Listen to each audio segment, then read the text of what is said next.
একসঙ্গে জুটি বেঁধে একের পর এক অসংখ্য নাটক করতে করতে নিলয় হিমি যেন মানিকজোড় হয়ে উঠেছেন। কোথাও হিমির নাম এলে নিলয়ের নাম চলে আসবেই, আবার কোথাও নিলয়ের নাম এলেই হিমির নাম আসবেই। আর এ কারণেই জান্নাতুল সুমাইয়া হিমির জন্মদিনে নিলয় আলমগীর কি করেছেন সেটি নিয়েও প্রশ্ন জেগেছে অনেকের মনে। এ বিষয়ে জানানোর আগে দর্শক আপনাদেরকে একটু জানিয়ে দিই যে 4 অক্টোবর ছিল হিমির জন্মদিন। পরিবার, বন্ধু, শুভাকাঙ্ক্ষী, সহকর্মী সকলের শুভেচ্ছাই জন্মদিনে পেয়েছেন হিমি। জন্মদিনের প্রথম প্রহর ঘরে বসেই বাবা মায়ের সঙ্গে উদযাপন করেছেন তিনি। বাসায় কেটেছেন কেক।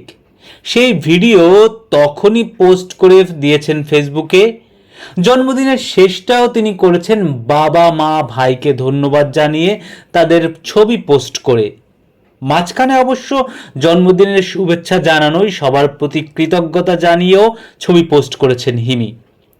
এখানে একটু বলে রাখি দর্শক, এবারের হিমির জন্মদিনটা কিন্তু কাটলো একটু ভিন্ন প্রেক্ষাপটে।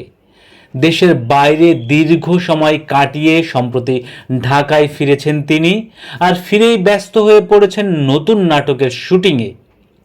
অনেকদিন শুটিং না করায় এবার তার শুটিংয়ের চাপ একটু বেশি। এর মধ্যেই মোশাররফ করিমের সঙ্গে অভিনয় করেছেন লাল মোরগের ঝুল নামের একটি নাটকে। আর সম্প্রতি মুক্তি পাওয়া নিলয় হিমি জুটির হিটম্যান নাটকটি তো রয়েছে ট্রেন্ডিংয়ের শীর্ষে। এর মধ্যে আবার মুক্তি পেয়েছে এই জুটির উল্টাপাল্টা নাটকটি। যাই হোক দর্শক, এবার আসি মূল বিষয়ে, অর্থাৎ হিমির জন্মদিনে নিলয় কি করলেন সেটি জেনে নিই আমরা। হিমির জন্মদিনের শুরুতেই অর্থাৎ রাত 12:40 ফেসবুকে নিজেদের নাটকের একটি ছবি পোস্ট করে শুভেচ্ছা জানিয়েছেন নিলয়। ফোন করে উইশ করার পাশাপাশি হিমির জন্য নিলয় ফুল এবং উপহারও পাঠিয়েছেন বলে আমরা জানতে পেরেছি।